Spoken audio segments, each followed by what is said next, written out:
Good morning, students. In today's lecture, wind.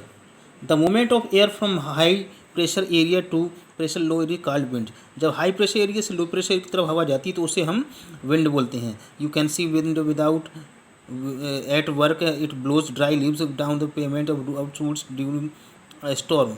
आप देख सकते हैं कि हवा जब चलती है तो सूखी पत्तियाँ नीचे गिर जाती हैं और सड़कों के किनारे लगे हुए पेड़ उखड़ जाते हैं किसी तूफान में. Sometimes in the wind blow, कभी कभी जब हवा चलती है, धीरे धीरे हवा चलती है, तब आप देखते हैं कि छोटे छोटे धूल के कण और धुआं हवा में ऊपर उठता चला जाता है. At times wind can be so strong, जब कभी हवा बहुत ज़्यादा तेज़ हो जाती है इतना तो इसके विपरीत चलना कठिन हो जाता है.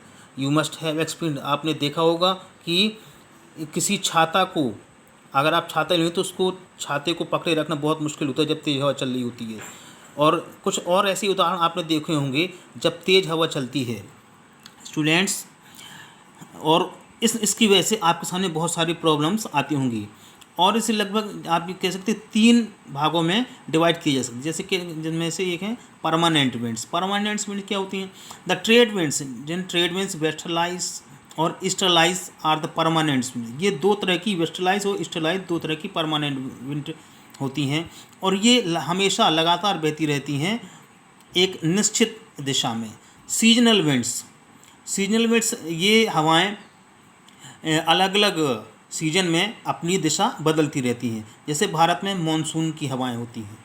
Local winds, these blow only during a particular period of the day और ईयर. ये एक विशेष दिन या विशेष साल में विशेष दिन या विशेष समय में ही चलती हैं, एक छोटे एरिया में चलती हैं. जैसे उदाहरण के लिए हम कह सकते हैं लैंड और सी ब्रीज होती है. और आपने ये भी सुना होगा कि हमारे आसपास ये लोकल विंड जो चलती है उत्तरी मैदानों में इंडिया के, उसे हम गर्मियों में लू बोलते हैं. ये हवाएं हैं. उसके बाद इस फिगर में भी दिए गई हैं कि कौन कौन सी हवाएं हैं.